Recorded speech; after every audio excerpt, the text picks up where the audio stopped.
Hello, and welcome to the Everyday Business Problems Podcast. I'm your host, Dave Crysler. Each episode, we talk to business leaders and subject matter experts to learn about the challenges they've overcome and the challenges they still face. You'll hear fresh insights, real talk, and get inspiration to grow your business. Hey everybody, so excited to be here with you today. Kelly Mallozzi is joining us with Success in Print. I'm excited to get into this conversation. Success in Print's mission is all about helping printers of all sizes engage more effectively with their audience.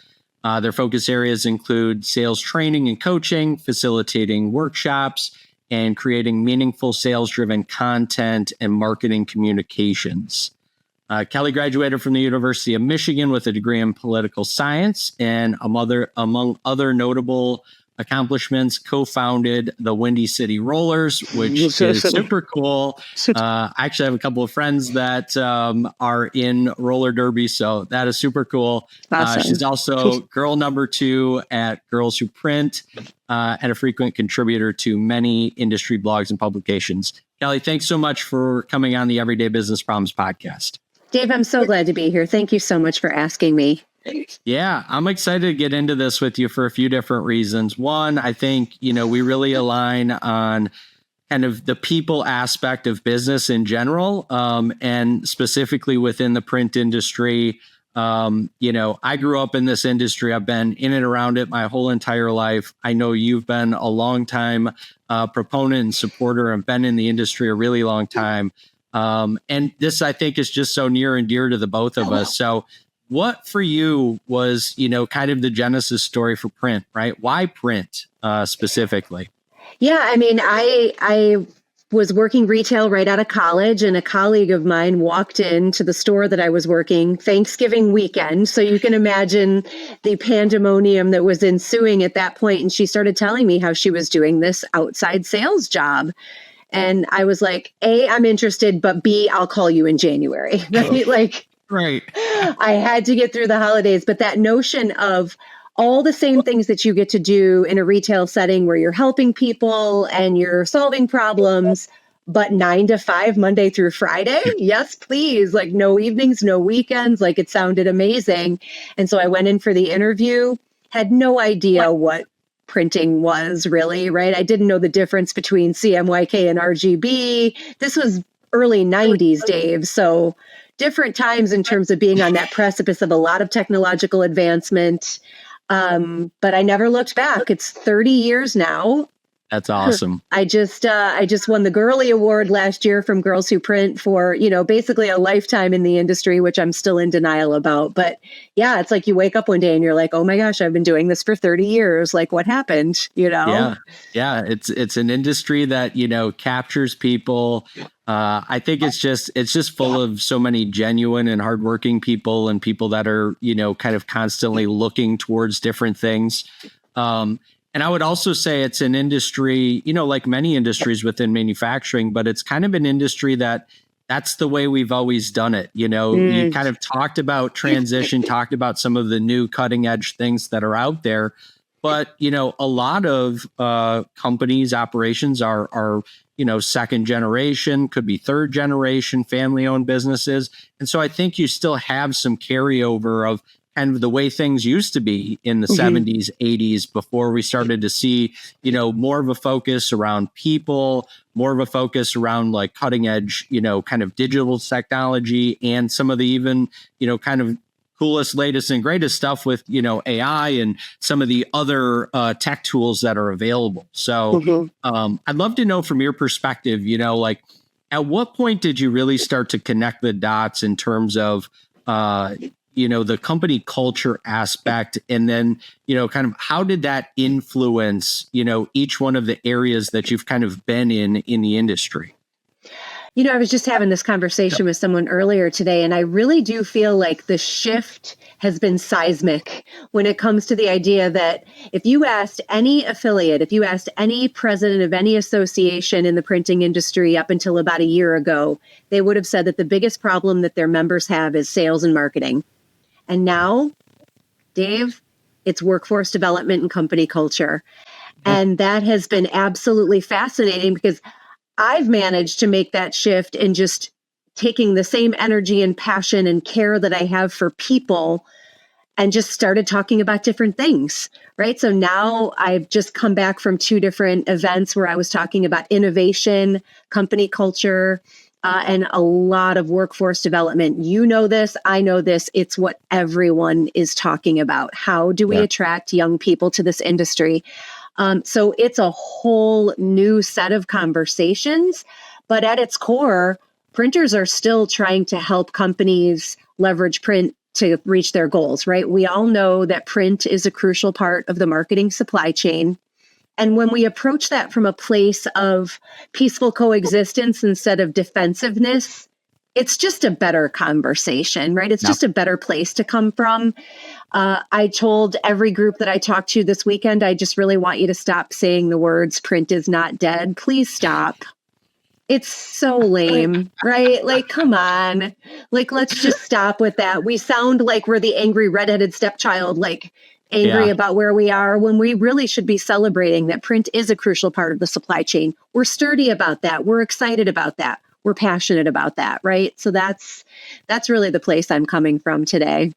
Yeah. I mean, I love it because, to that last point about the, print being dead, right? It's generally said by people that are outside of the industry that see digital and disruption and things, but the reality of it is, there are so many things that people don't recognize as being printed, right? So you talked about the sales and marketing and how, a traditional commercial printer or, one of a host of other, print manufacturers are a part of that global supply chain. I mean, they're even outside of that kind of critical component of it, right? Like, open up your cell phone. I guarantee you'll find something inside the guts of that thing that has been printed. Okay. So it's like, there are so many different aspects to the industry. It's for as long as I've been alive, it has always evolved. It's always been changing. For me, that's one of the, kind of the coolest parts about the industry. And it generally you kind of have 2 dynamics. You have the group that is, so this is the way we've always done it.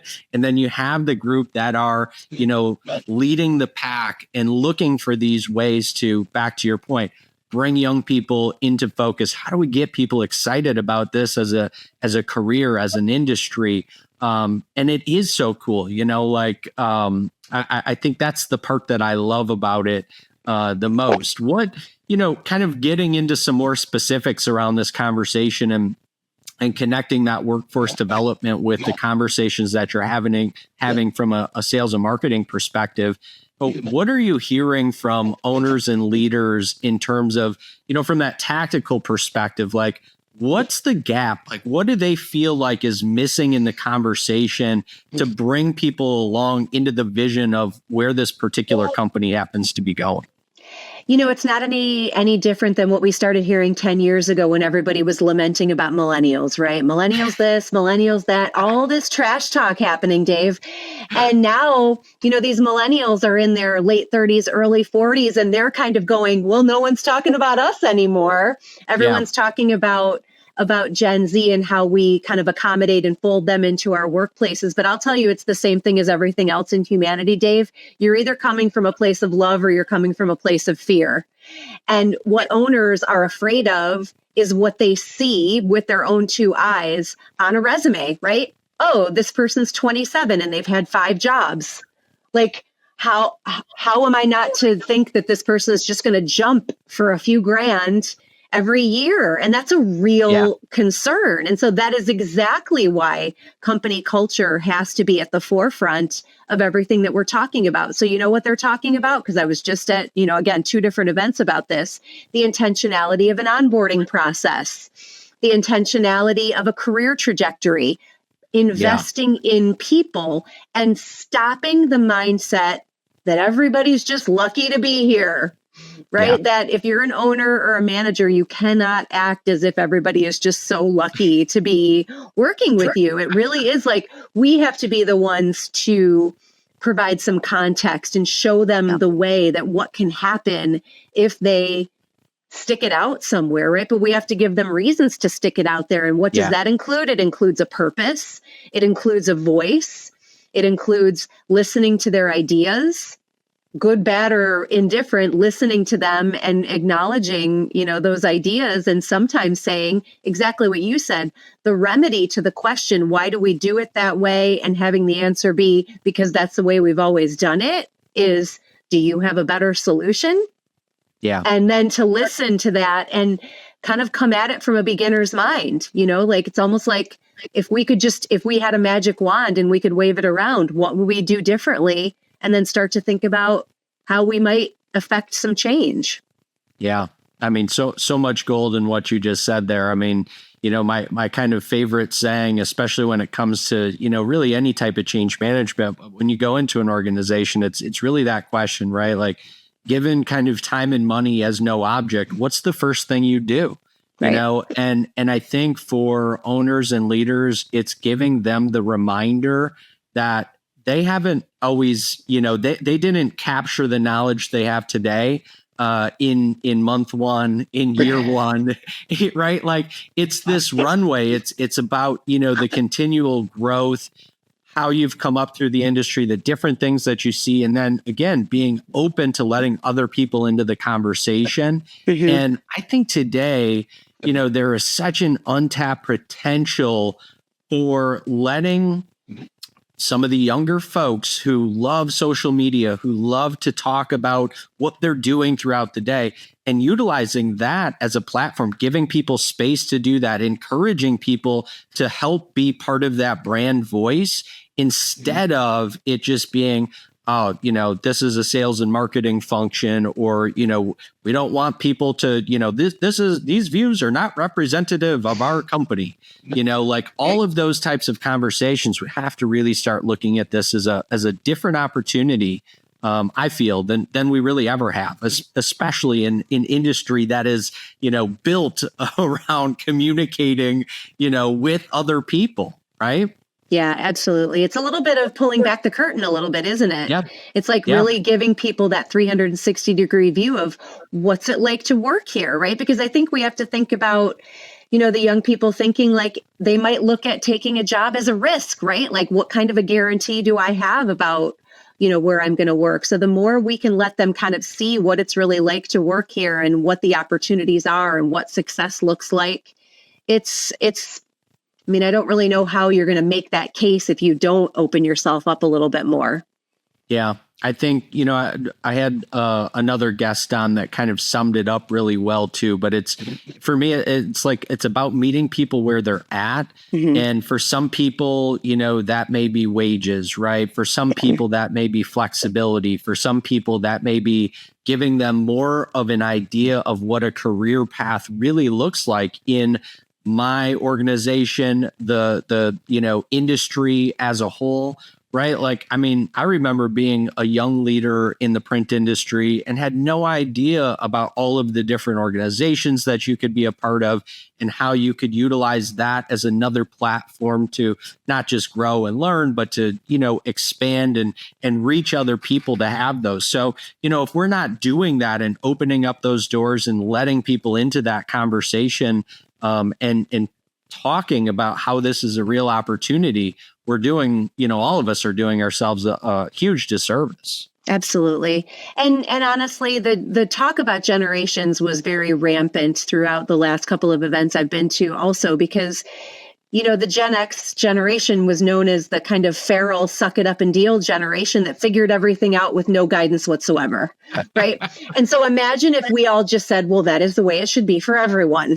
Yeah. Right. Then just because that is what my path was, then everyone should be exactly the same instead of saying like a different generation needs an entire different amount of support, information, resources, all of it. And so we really have to think about melding those things together. A lot of what we talked about was cross-functional teams where we're bringing people from different departments together to solve problems, cross-generational teams where we're putting people of different generations on teams together and asking them to solve problems together I really don't know why more people aren't doing that. So if you want to talk about tactical advice, those are a couple of little nuggets that I would definitely think people could take away from this, is to put people together and give them the opportunity, freedom, and safety to solve problems without, any recourse or thinking that they're stupid or they're doing something crazy, right? Yeah, I think, that's a great point, because I think from both sides, right? I think there's a bit of reluctance typically from a leadership ownership perspective saying, oh, I don't want to, relinquish all of this control, is really what it comes down to, right? Yep. And from the opposite side, it's like, boy, I don't want to put myself out there because I don't want to look like the one that is either creating waves, or that, I have this random idea that I saw in, 3 other jobs ago and it really worked well. And so, to that point, right, how do you talk to owners and leadership about creating, closing that gap, right? Creating this space where you can bring some different cross-functional teams or cross-generational teams together. How do you kind of set the bounds for people around that to make a meaningful space? Well, I think a lot of times it's just about telling them that it's okay to change their minds a little bit or think a little bit differently. And we're certainly hearing, again, a lot more about leading with empathy, right? Being more intentional about who you put on your teams. And also, for lack of a better word, I think I would say patience. Because one of the things I talk about, especially when it comes to revenue generating talent, it's that notion of it's going to take 2 years. And when I said that in this group of business owners the other day, it was interesting how many people nodded and how many other people who were doing sales and revenue generating jobs also said, that is my personal lived experience, that is true. Yeah. And how many owners do we know are still out there super mad after 6 months that this person isn't pulling their weight? Right. And it's just, so it's really about being real, about accepting what the current reality is. And so one of the things I've been saying is, imagine that this person is like a piece of equipment, right? You would spend hundreds of thousands of dollars on a piece of equipment and you wouldn't expect it to be making you a full pure profit on day one. Right. And so a person, those first couple of years of salary that you're going to pay them while they're learning and growing and developing their processes and getting stronger and more sturdy, that's pretty much the same thing, right? So we have to think about the people in the same way as we would think about anything else in our companies that we make an investment in. Yeah. Yeah, I love that. And, the thing I would add, and you touched on it, is, oftentimes part of the struggle is developing those process flows, right? So building the systems around what we're trying to do and bringing people, whether we're talking about, pure onboarding, right? Like working through that process, or in that sales and marketing role, when they are doing those sales activities, how are we giving them the tools to enable them to do that? How are we talking through what the real goal is, right, behind the activities? How are we measuring the activities that they're actually doing? So for a lot of people, it doesn't feel as though it's this, blind investment, where I think the equipment, great analogy, but I think for a lot of people, it's so tangible. It's like, oh, of course this makes sense. Where people, it's a bunch of shades of gray. So it's very difficult, and I think all it takes is the kind of one bad apple, right? Where people feel jaded now that, well, we had this one person take advantage of the company, for XYZ situation. Yeah. And look, we can't hold, everybody to that same, like, well, if it goes bad, then it's gone bad. Right. Are you saying that we can't depreciate people? I guess that's what we're saying is really the main difference. But it's, the age old saying is you can manage results or you can manage activities, right? So when you're using a real good CRM and you've got a process in place that is step by step, and you've armed them with the right information about what they're supposed to say and who they're supposed to say it to. Yes. then you're talking, right? But when they roll up on day one and you're like, well, I don't know what to say and I don't know where you should be going. There's no onboarding checklist. Nobody introduced them to anybody who took them to lunch on their first day of work, right? So we're supposed imagine, to do that? right. I mean, so many people this weekend told stories of how they literally sat in a lobby for 2 weeks waiting for their manager to, to put them to work. And like, how disregarded and unimportant would you feel if you rolled up for day one of work and everybody was like, oh, you're here today? And again, a Gen X person's going to be like, oh, well, I can live for days outside without any food or water or electricity. I can handle this. But a Gen Z, not so much. They'll just turn on their tail and be like, bye, I'll go find somebody else, Yeah. Yeah. I mean, how disheartening, to your point. It's, but it happens every day, right? And hundreds, if not thousands of times. It's certainly disappointing, but at the same hand, right, we all have a role to play in terms of changing it. It's a matter of, and it's encouraging, right? The people that showed up to those events, that listen to you speak, those are folks that are interested in changing, that at the very least are interested in taking a step forward to listen and to open and to educate themselves about what are the differences today, what are the things we need to be thinking through, and then how can we take those activities and start to implement them, and ultimately work towards seeing success with them, right? And a ton of them are doing it really well already. We had a panel discussion and everybody on that panel already has really good retention strategies in place. Awesome. And it was really funny when I was listening to them talk. A lot of it sounded like kindergarten, to be completely honest with you, Dave. It would be like, we have this policy where we catch somebody doing something good. I'm like, that's what my kid's kindergarten teacher did. Yeah. Catch people behaving well, right? Catch somebody going above and beyond. People talked about handwritten notes written by production people going into boxes of printed material on the way out. The owners didn't come up with that idea, Dave. The production people themselves decided that was a really good idea. I mean, my heart about exploded with joy when I heard that, right? When people are allowed to have ideas and act on them, the customers benefit too. And those relationships get so much stronger when it's more human, right? There's so many things about this that the companies are starting to recognize that it doesn't have to cost a lot of money. Yeah. But it might cost more time and it might cost more effort and it might require you to change your thinking a little bit. So there's a lot of really good stuff happening. And when these people are so generous to come and share their ideas and share their experiences with their peers and, let's face it, their competitors, right? It tells me that it's you. Again, when I said it was seismic, I wasn't kidding. It is a palpable, major shift in what everybody's focusing on today. And I think we're all going to see many, many, many benefits from it. Yeah.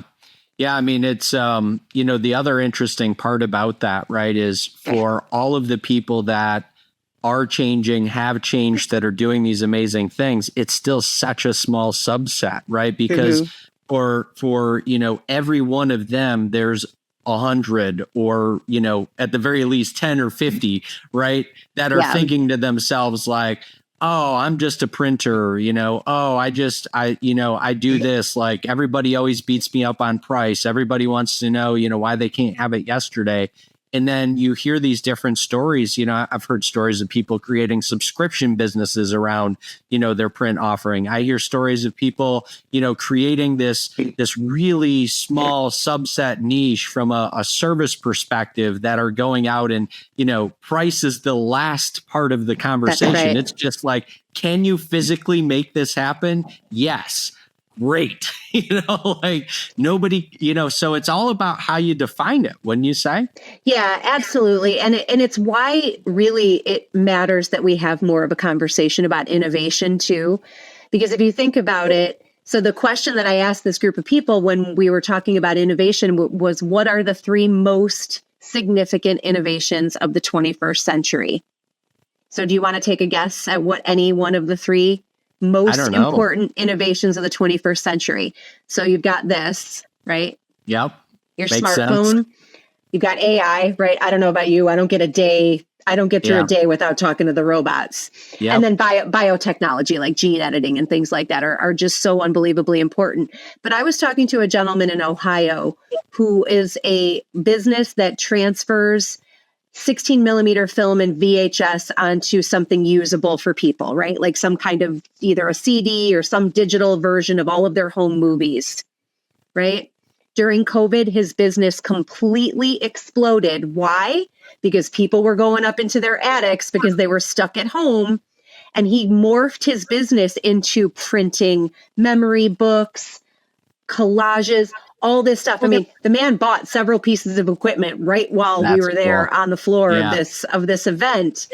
And, he's an older gentleman, but he just recognized the opportunity that something changed. And he saw that he had a solution to a problem. Yeah. And you could translate the word problem into need. That's fine. Yep. But it is reimagining. And what I also am really advocating for now is the constant interrogation of the purpose, right? Why are you doing this? And even asking that of your customers. Why are they printing these pieces of direct mail? Why are they printing these books? Packaging is pretty obvious, right? Sure. And that's another really easy entry point to explain to younger people is packaging, right? Yeah. What you interact with printing 100 times before you eat lunch. You just aren't aware of it, right? Just like you said, 18% of your iPhone is printed. Yeah. Appliances have printing on them. Walk into a hotel today, everything is printed. Yeah. The wall coverings, the insides of the elevator, everything. So when we are able to show young people, like, look at all this cool ways that print is interacting with every person every day of their lives, then they start to go, oh, okay. Yeah. Yeah. Right? No, I completely agree. I mean, some of my most favorite, content creators and people that are out in that space are, like in doing promotional products and those types of things, tangible stuff. But it's young folks that are like, they're excited about being in the industry and all of the different things that, that you can do and that, that you can create. By being a part of this industry. You also said something in there about, kind of the feedback loops and creating, kind of challenging, asking the questions, right? So, to that point, like, how can owners, leaders create some of those feedback loops where it feels like, kind of back to that creating the space, right? But where it feels meaningful, that we're driving meaningful conversations internally. What have you seen, companies do that are successful providing that platform, like maybe a bit of tactical advice around that?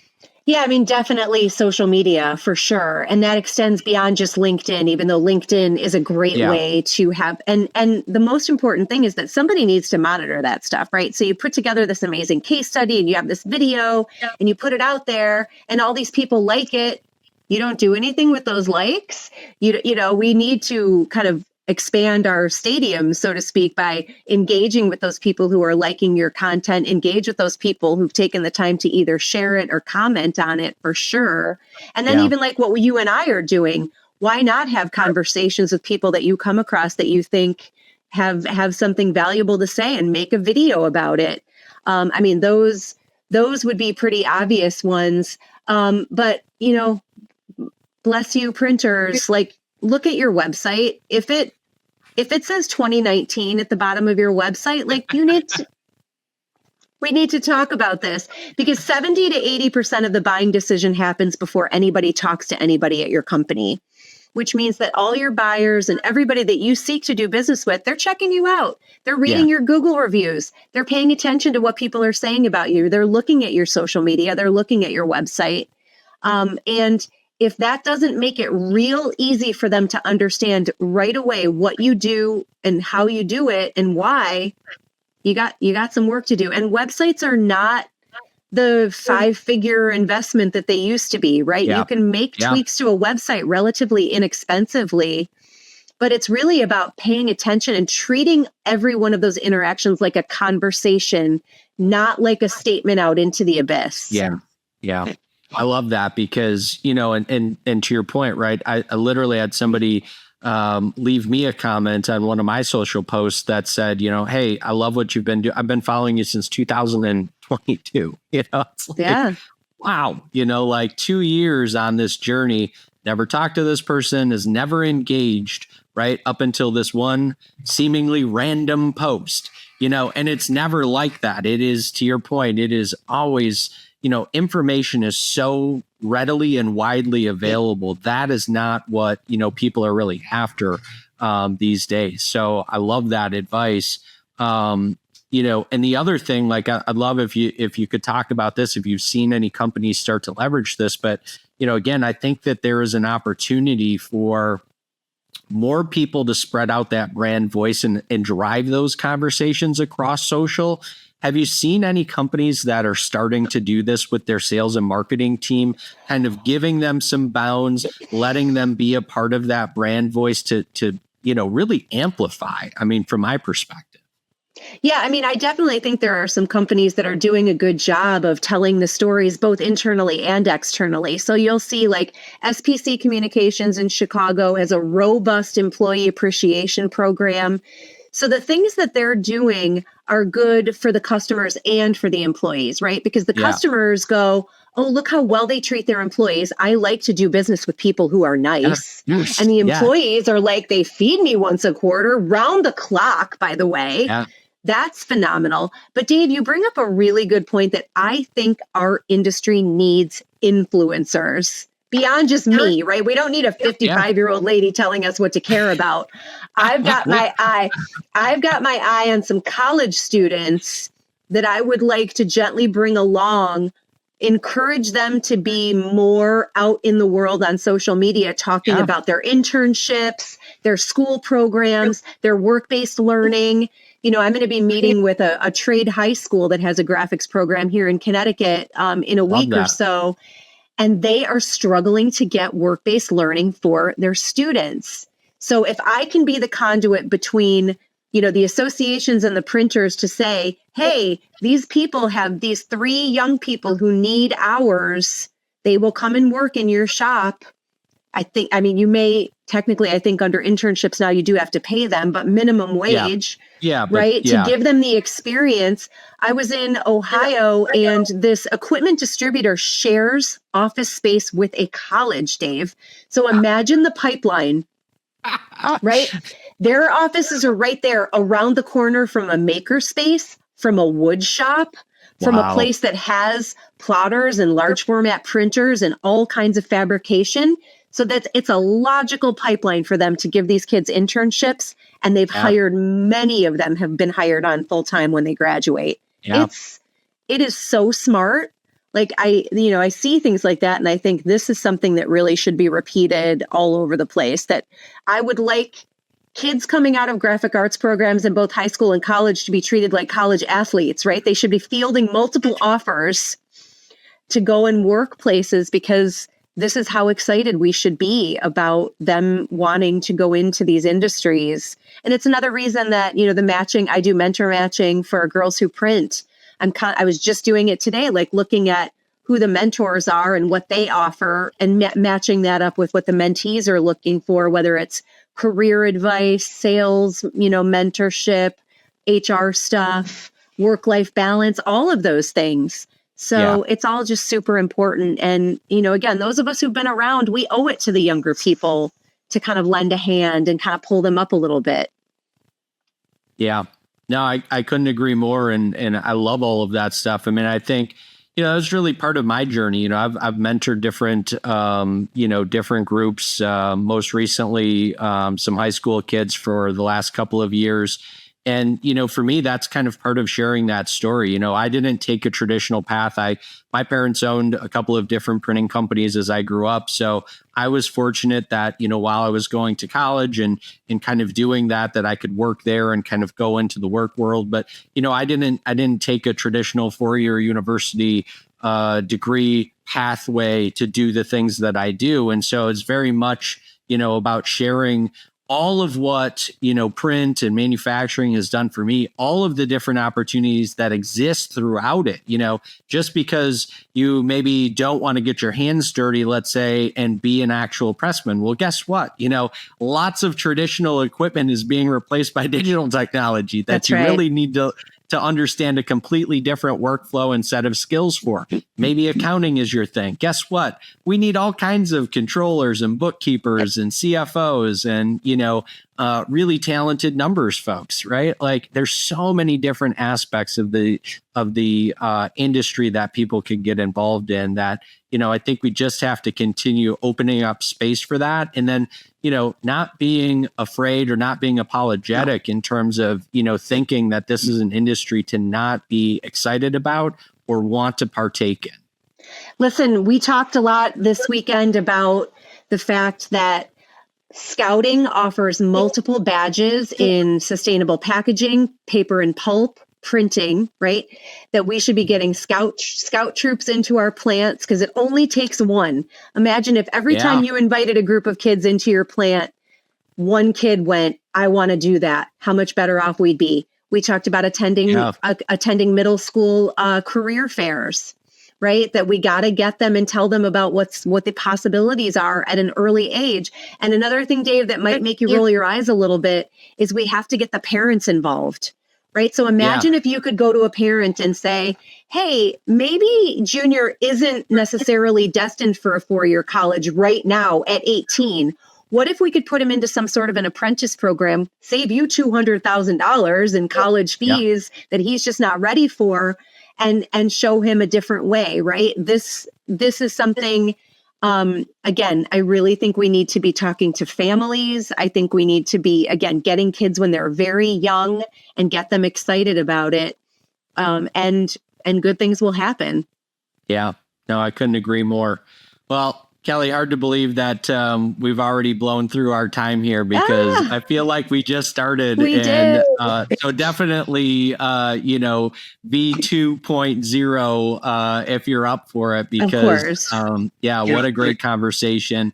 Anything that we didn't touch on that's top of mind you want to share with folks before we kind of start to wind down here?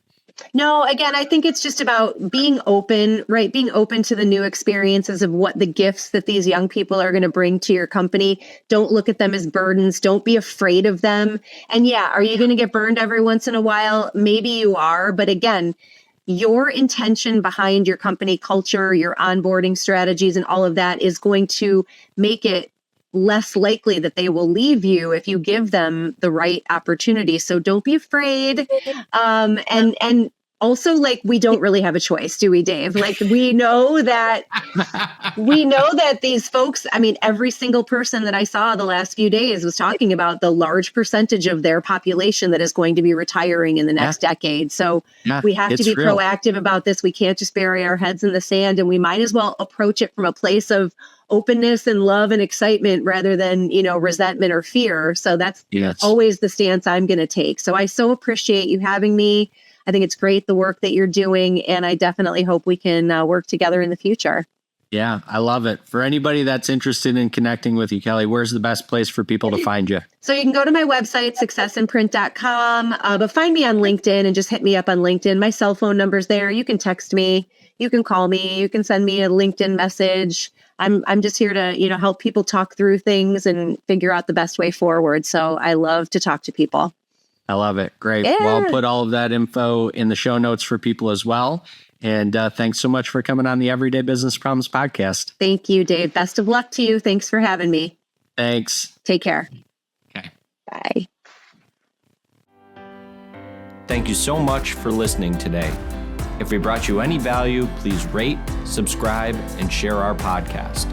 Also, be sure to connect with us on social media by searching @The Crysler Club.